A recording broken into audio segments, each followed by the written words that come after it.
Hey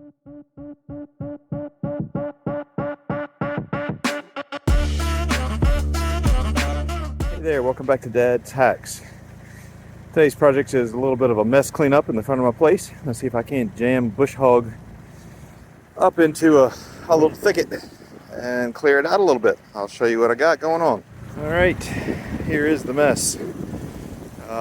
This is kind of a walking trail, kind of, four-wheeler trail, except it's really hard to get through, especially in the spring and summer when everything is growing up. Can't hardly walk through. Everything's reaching over, tons of briars. A few big trees in there that I'll leave, but we're gonna see if we can't make this look a little nicer.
We've made a good run at it over the last, I don't know, probably been about an hour and a half.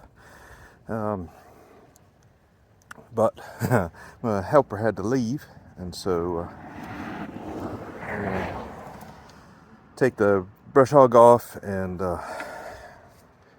just use the bucket to get some of the bigger stuff up into the trailer that he cut down. And then I'll wait for my other helper to get home from his shift. But the reason I'm taking the brush hog off at this point is because I got bit by the turnbuckles on the Kubota BX are just flat awful bug. Let me show you what I mean. Yeah, I don't think that's supposed to look like that.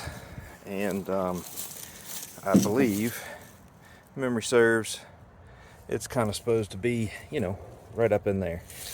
Like that one, yeah. Except it couldn't handle any of the mess. So that thing broke pretty soon after we got started, and I've just kind of been gingerly pushing it in ever since. But I think I'm going to go get those solid adjustable arms that go on there, and that'll make this kind of stuff a lot better. Plus it'll be easier to adjust anyway. But let me show you kind of where we are at the moment. So if you remember, that was a big fat hairy mess, and that part still is, but it's starting to take shape more into what I'm after here. There's some dead stuff up in here that January storm that I mentioned in one of the other videos. It really did a number on them, and so really just trying to get to them and cut them out. We got one of them. Got that thing sectioned up, so once I get the bush hog off, I'm going to turn the time-lapse video around, and we'll get them on the trailer, and then we'll see what happens when my other son gets home.